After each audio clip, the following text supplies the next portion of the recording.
Hey everybody, so it is Motivational Mondays, and sidebar, I do have a tutorial for this look if you would like to know how I did it.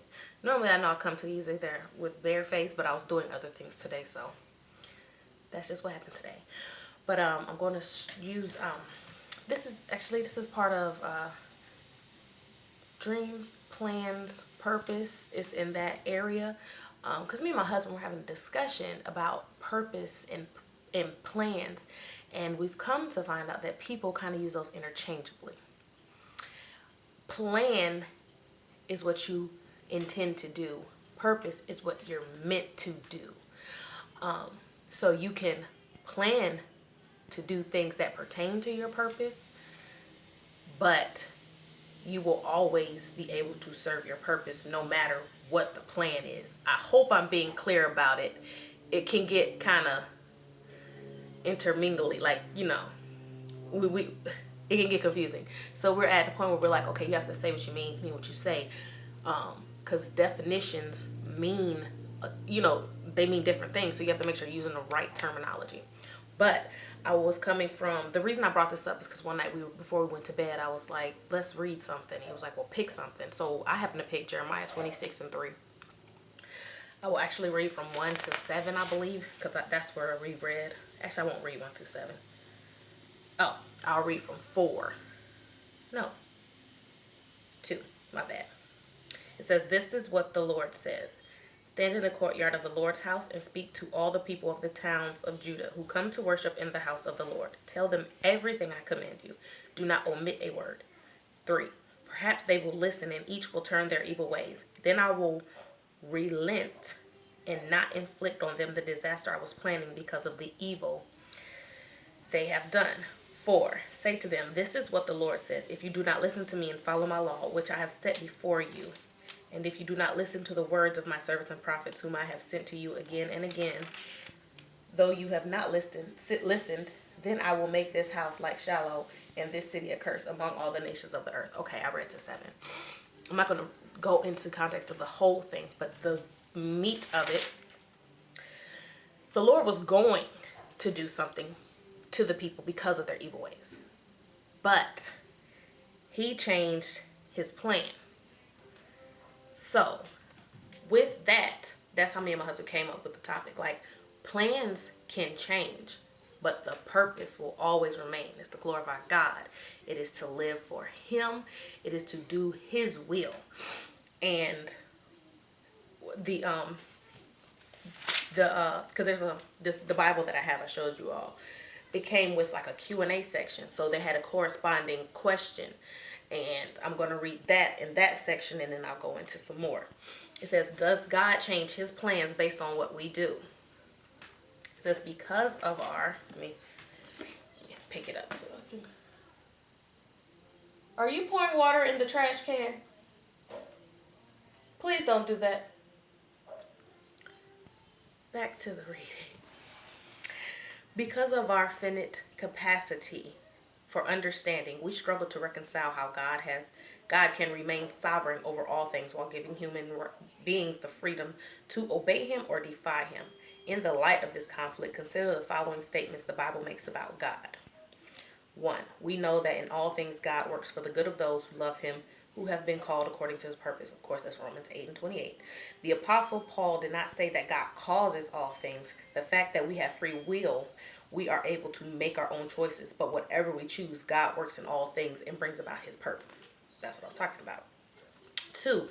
Many are the plans in a person's heart, but it is the Lord's purpose that prevails. So, like I said, no matter what you're planning to do, because along in your plan, God's purpose will still be implemented, and it still will be carried out if you're living for him. Sometimes even if you're not. I don't want to go into that. Nah, that's another section. Oh, because that was Proverbs 19:21. So it says, this proverb reminds us that our plans cannot thwart God's purpose. So even though we have free choice, we can't disrupt what God actively purposes to do. So it says, the Bible never attempts to solve the mysterious tension between God's sovereignty and human responsibility. The Bible assumes both are at work in the events of history. Yet, this much is clear. God never changes so as to mislead nor lie. He is never caught by surprise. He knows the decisions each person will make. Yet, in a manner we do not fully understand, his knowledge does not infringe on an individual's freedom before God. So, what they're saying is, go ahead. Live the plan that you have for your life. Ask God about it, though. Live the plan that you have for your life. Ask God about your purpose. And it all meshes together. And at the end of the day, his purpose will still come through and shine through you. And you still be able to, because my husband, he was a very scientific guy. So he's still getting to do all those things. And he still gets to do those things, not the plan that he had, but he still gets to do it in a manner that works for him and still helps him exemplify what God has for him to do. Like with me as well, when it comes down to helping people, that's always been my thing.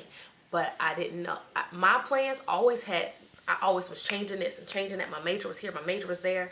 I was trying this, I certified in this. But at the end of the day, I still have a psychology degree. I don't use it necessarily yet, but that knowledge and that internal help, that internal need and want to help people, I still am able to do that through hair and makeup, through my YouTube channel. So as you can see, you still get to do the purpose for you, because my purpose, God's purpose for me, is to help people in whatever way I can. And that's exactly what I do. When it comes through me talking to people, when it comes through me doing these videos, when it comes to me when I'm doing someone's hair and they just want to express themselves, when it comes to me just meeting someone and they like to express their life, and I don't know what it is, something about me that God exudes through me, people feel it and they actually will divulge themselves to me so that I can help them. And it doesn't bother me at all, because that is what I am here to do. So I hope you guys got what I was trying to say. But if you have any questions, you know what to do. What else was I going to say? Last week, y'all, let me tell y'all something. The devil be so trying it. He tried it because my computer does not work. I'm recording this right now, but I'm going to have to use, I'm going to finagle my way into getting this thing posted, okay? So you will see me this week. Don't worry about it. I'm sorry about last week because I was trying to figure out what to do.